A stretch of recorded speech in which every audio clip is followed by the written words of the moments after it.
जय हिंद। तो आज फिर से हम लोग डिस्कस करने जा रहे हैं ऑर्गेनिक एसिड के बारे में। और ये बहुत ही इंपॉर्टेंट टॉपिक है आईआईटी नीट के एग्जाम को लेकर के। तो देखते हैं आज कुछ क्वेश्चन आईआईटी और नीट के क्वेश्चन को कुछ देखते हैं। ऑर्गेनिक एसिड आईआईटी के एग्जाम के लिए बहुत ही इंपॉर्टेंट है। देखिए लाइफ में दो तरह के लोग होते हैं।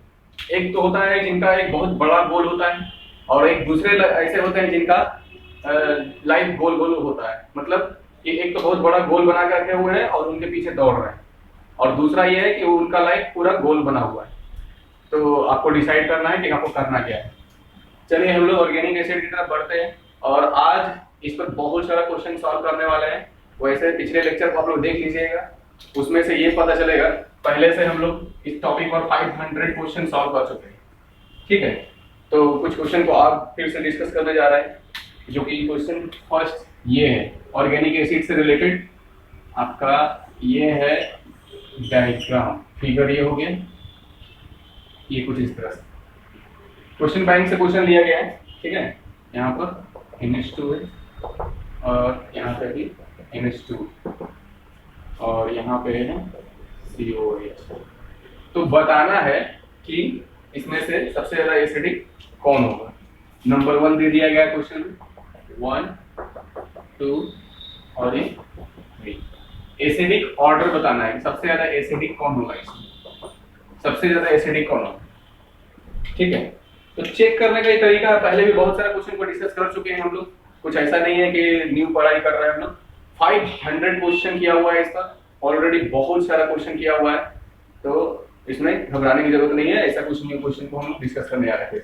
अब सबको पता है कि ये क्या है, यहाँ पर ये तो क्या है, ये एसिड होता है। मतलब नंबर 1 में देखेंगे तो ये तो सबसे पहले ही आएगा, एसिडिक में सबसे अच्छा एसिड तो यही है। फिर उसके बाद अगर डिस्कस करते हैं तो इन दोनों के बारे में बात कर रहे हैं, ये सेकंड नंबर है, सेकंड नंबर। फिर ये है फर्स्ट और थर्ड, तो इन दोनों को चेक कर लेंगे। तो इन दोनों को चेक करने के बाद पता कैसे चलेगा, अब इन दोनों में तो पता चला कि ये सबसे आगे है। ठीक है, लेकिन इन दोनों का पता नहीं चल रहा है, क्योंकि देख लो यहाँ पे भी NH2 है और यहाँ पे भी क्या है, NH2 है। तो इसको डायग्राम को समझना होगा बढ़िया से। आपको ऑर्गेनिक केमिस्ट्री को यही डायग्राम सब जगह, तो आपको जब पेपर देखते हैं यार तो हर जगह क्या मिलता है, डायग्राम ही मिलता है। उसको समझना होगा कि किस तरह से इस पर काम करें। अब अगर हम इसके बारे में बात करते हैं, मान लेते हैं तो यहाँ से ये देखिए COH और ये क्या है, कार्बन है। कार्बन के बाद यहाँ नाइट्रोजन है, नाइट्रोजन के बाद दो क्या है, हाइड्रोजन है। ये दो हाइड्रोजन।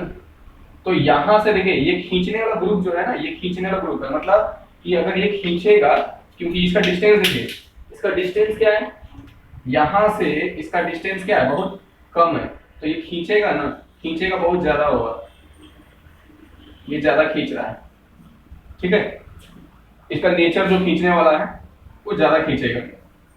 अब अगर इसके बारे में बात करते हैं तो इसको देखिए, इसको अगर देखेंगे तो क्या नजर आएगा, यहाँ पर इसको देखिए COH लिख दे रहे हैं यहाँ, फिर एक कार्बन यहाँ है, एक कार्बन यहाँ दे दिए, फिर ये कार्बन दूसरा यहाँ है, फिर ये कार्बन यहाँ दे दिए, फिर ये तीसरा कार्बन यहाँ पर है, ये दे दिए। फिर उसके बाद नाइट्रोजन है तो नाइट्रोजन दे दिए, फिर ये दो हाइड्रोजन है, हाइड्रोजन दे दिए।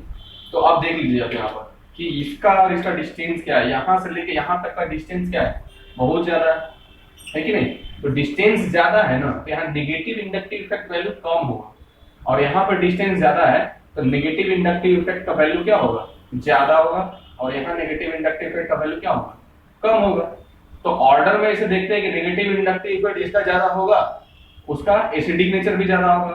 तो इन दोनों में अगर हम कंपेयर करेंगे तो इसका एसिडिक नेचर ज्यादा होगा और इसका एसिडिक नेचर कम होगा।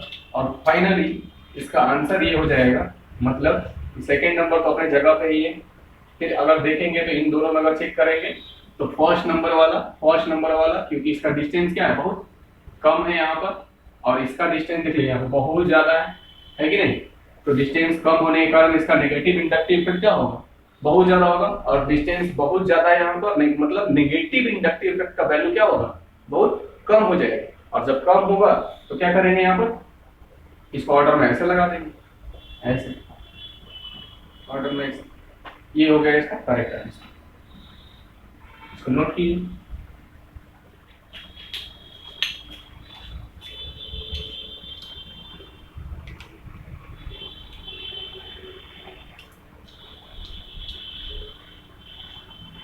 क्वेश्चन बहुत सारा है, इस पर डिस्कशन अभी और करेंगे, बहुत सारा क्वेश्चन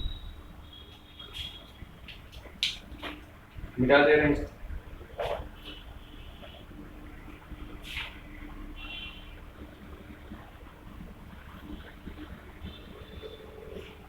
ये जितना भी क्वेश्चन ले रहे हैं सब आईटी क्वेश्चन बैंक से किया हुआ क्वेश्चन है।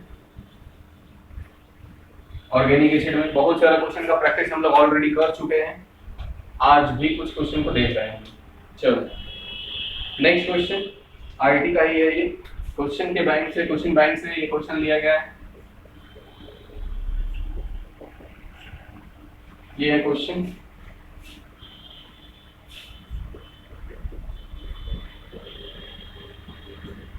ये है क्वेश्चन। अब बताया जा रहा है यहाँ पे कि एसिडिक नेचर कौन होगा यहाँ। अब देख लिए यहाँ पे ग्रुप में हम लोग क्या देख रहे हैं, ग्रुप में हम लोग ये देख रहे हैं कि लेफ्ट साइड में जो है ना, मतलब इसको फर्स्ट मान लीजिए और इसको मान लेते हैं क्या, इसको सेकंड मान लेते हैं, ठीक है। तो देखिए लेफ्ट साइड में, लेफ्ट और राइट में दोनों जगह क्या है, सब कुछ सेम है। तो यहाँ पे पता कैसे लगेगा कि कौन सा सही है कौन सा सही नहीं है, मतलब कौन सा ज्यादा एसिडिक है कौन सा ज्यादा एसिडिक नहीं है, क्योंकि ग्रुप तो देखो इस साइड और इस साइड दोनों क्या है, सेम है कि नहीं। पता कैसे करेंगे, अब इसका देखो सिमेट्रिसिटी में यहाँ पर ध्यान से देखते हैं तो यहाँ से एक चीज निकल करके सामने क्या आता है, यहाँ पर देखिए ये जो है ना, ये पॉजिटिव इंडक्टिव इफेक्ट को दिखाएगा और ये क्या है, नेगेटिव इंडक्टिव इफेक्ट को बता रहा है। तो नेगेटिव इंडक्टिव इफेक्ट के बारे में अगर हम बात करें तो नेगेटिव इंडक्टिव इफेक्ट इसके लिए है ना, और इसके लिए इधर वाला के लिए तो पॉजिटिव इंडक्टिव इफेक्ट है। तो एसिडिक नेचर अगर है, अगर ये एसिडिक नेचर है तो यहाँ पे सबसे ज्यादा एसिडिक नेचर किसका होगा, सेकंड वाले का होगा, फिर किसका आएगा, फर्स्ट वाले का आएगा, क्योंकि ये नेगेटिव इंडक्टिव में शो कर रहा था और ये इसका हो जाएगा ऑर्डर। तो ऐसे हम लोग फाइंड कर लेंगे। तो बहुत इजी क्वेश्चन था, ये भी आईआईटी का ही क्वेश्चन, सारा आईआईटी का क्वेश्चन है, नोट कीजिए।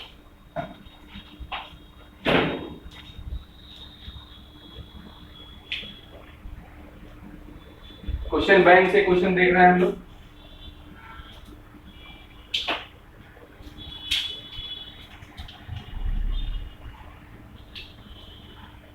देखो लाइफ में आगे बढ़ने का तरीका एक बता दे रहे हैं, एक डायरेक्शन में आपको मेहनत करना चाहिए। 100 जगह 1-1 फुट गड्ढा खोदने से आपको पानी नहीं मिलेगा, एकदम पक्का है। 100 जगह पर 1-1 फुट का गड्ढा खोदने से आपको पानी नहीं मिलेगा। और आपको पानी कहाँ मिलेगा, एक ही जगह गड्ढा करना होगा, 100 फुट का गड्ढा एक ही जगह पे करना होगा, आपको वहां से पानी मिल जाएगा। ये नेचर का रूल है, आपको एक डायरेक्शन में हमेशा हर जगह पे काम करना चाहिए। इसको नोट कीजिए, फिर हम लोग आईटी का क्वेश्चन का डिस्कशन करते हैं। क्वेश्चन बैंक में क्वेश्चन दिया हुआ है बहुत सारा, मिटा रहा है।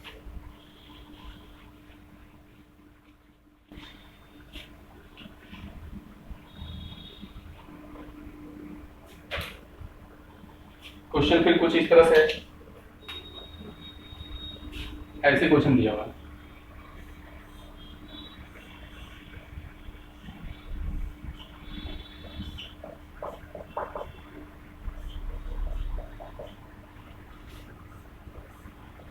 ऐसे दिया हुआ क्वेश्चन, तो आपसे पूछा जा रहा है ना, पूछा जा रहा है कि ये इसको फर्स्ट मान ली और इसको सेकंड मान ली, बोल रहा है कि इन दोनों में सबसे ज्यादा एसिडिक कौन होगा।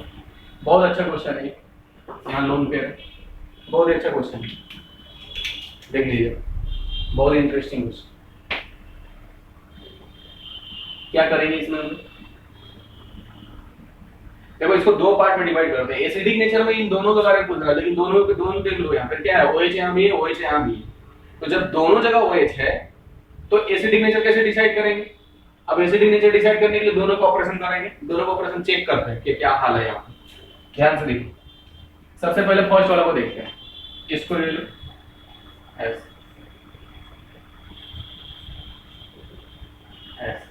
यहाँ डबल बॉन्ड है, ऐसे दिया हुआ है, एक अपने जगह पे फिक्स, ठीक है।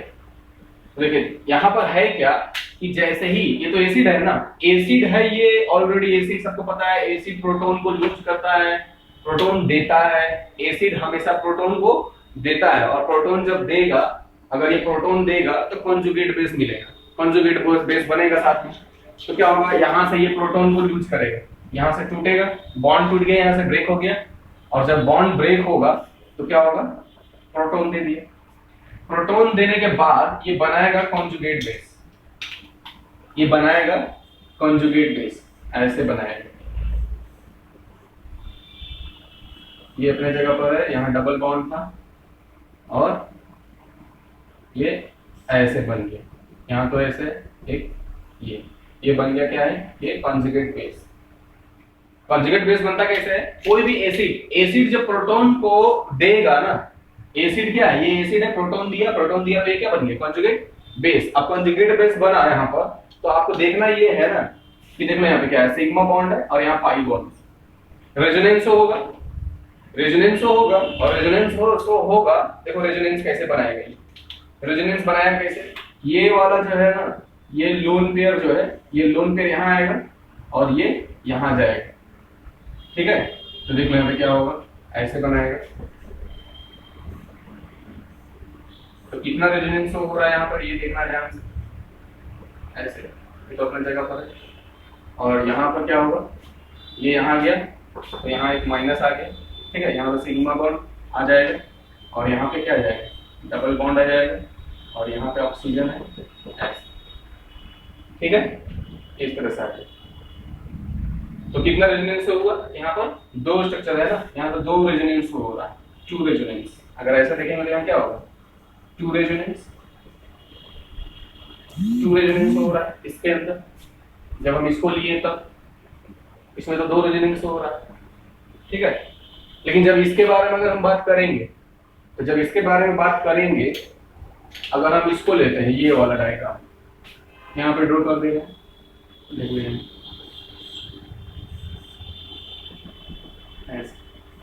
ये अपनी जगह पर है।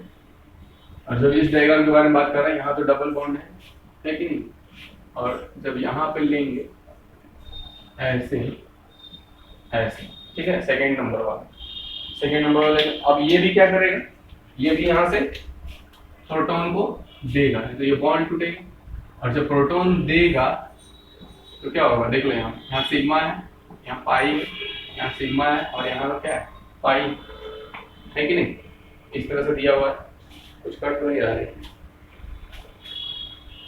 ठीक।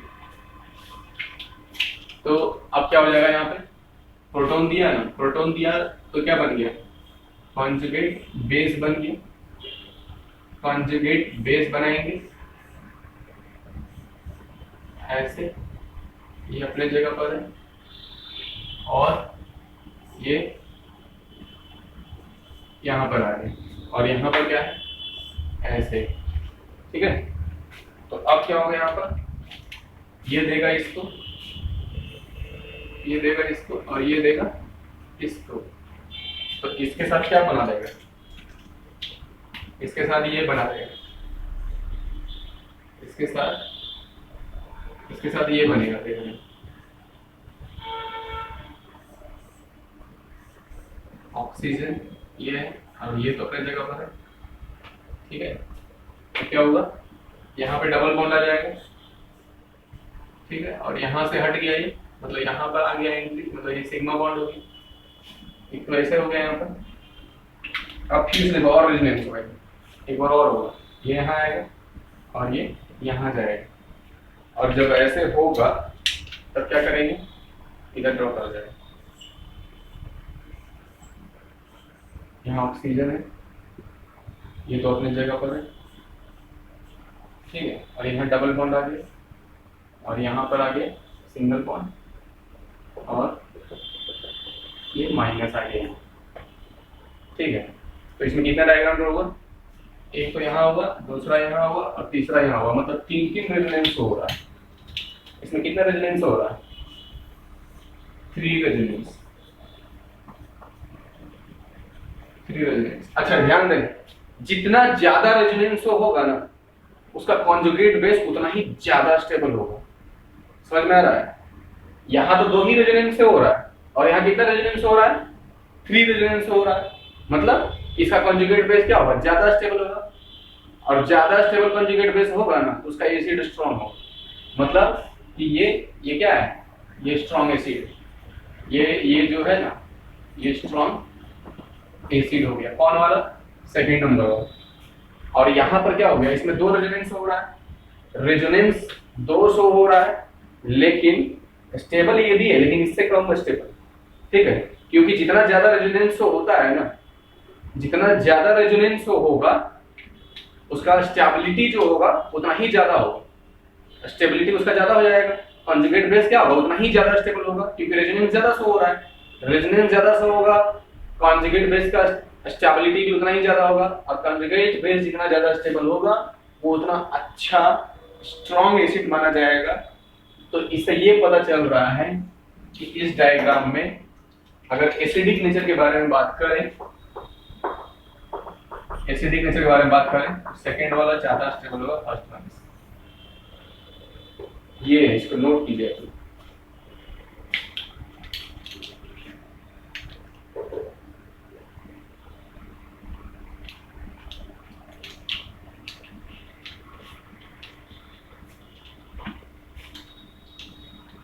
और भी बहुत सारा क्वेश्चन है, इसको नोट कीजिए, देखते हैं।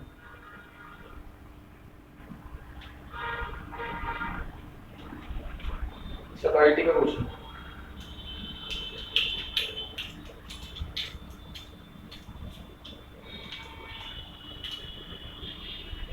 क्या बात इसमें क्या क्या बताया गया आपको, देखिए यहाँ पे ये डायग्राम है, ये OH है, ये OH है, यहाँ पर भी है एसिड।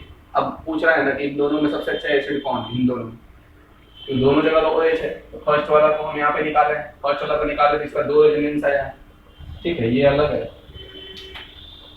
ये यहाँ से लेके इधर अलग है, ठीक है, और ये उधर है इसके लिए। तो इसका जब रेजोनेंस हुआ, प्रोटॉन लूज किया, सीधा सीधा बात फिर से सुन लो एक बार ध्यान से। एसिड हमेशा प्रोटॉन को देता है, और प्रोटॉन जब देगा तो कॉन्जुगेट बेस बनाएगा। ठीक है, कॉन्जुगेट बेस बनाने के बाद ये देखो यहाँ पे रेजोनेंस हो रहा है, रेजोनेंस हो रहा है। ये डायग्राम को देखने से क्या लग रहा है, sigma pi alternate sigma pi है, और सिग्मा पाई होने के बाद ये रेजोनेंस हो रहा है, रेजोनेंस होने के बाद 2 रेजोनेंस हो रहा है, उसके बाद रेजोनेंस नहीं हो रहा है, मतलब 2 रेजोनेंस हुआ तो ये स्टेबल हो गया है ना, स्टेबल, स्टेबल कॉन्जुगेट बेस। और इसको लिख सकते हैं ऐसे, most stable, most stable conjugate base. इससे ज्यादा स्टेबल है क्योंकि वहां 3 बार रेजोनेंस हो रहा है। यहाँ पर अगर इसके बारे में बात की तो देख लो, यहाँ पर क्या हो रहा है, सिग्मा पाई रेजोनेंस ज्यादा हो रहा है। यहाँ पे भी प्रोटॉन दे दिया, ये प्रोटॉन देने के बाद ये फिर से कॉन्जुगेट बेस बना दिया, ये भी एक कॉन्जुगेट बेस है। प्रोटॉन जैसे ही देगा ना कॉन्जुगेट बेस बन जाए। एसिड का यही काम, एसिड का मतलब यही होता है, प्रोटॉन देगा और कॉन्जुगेट बेस बन जाए। तो कॉन्जुगेट बेस बना तो ये हो गया। अब यहाँ से रेजोनेंस हुआ, पहला रेजोनेंस इधर हुआ, यहाँ रेजोनेंस हुआ, फिर यहाँ रेजोनेंस हो रहा है। रेजोनेंस देख लो यहाँ पे, एक इधर, दूसरा इधर, तीसरा इधर, 3 बार रेजोनेंस हो रहा है, 3 बार रेजोनेंस होगा। जितना ज्यादा रेजोनेंस होगा, स्टेबिलिटी जो होगा कॉन्जुगेट बेस का उतना ही ज्यादा होगा।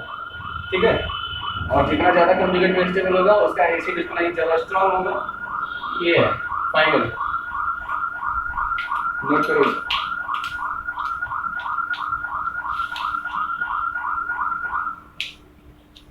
मिटा रहे हैं, और बहुत अच्छे अच्छे क्वेश्चन।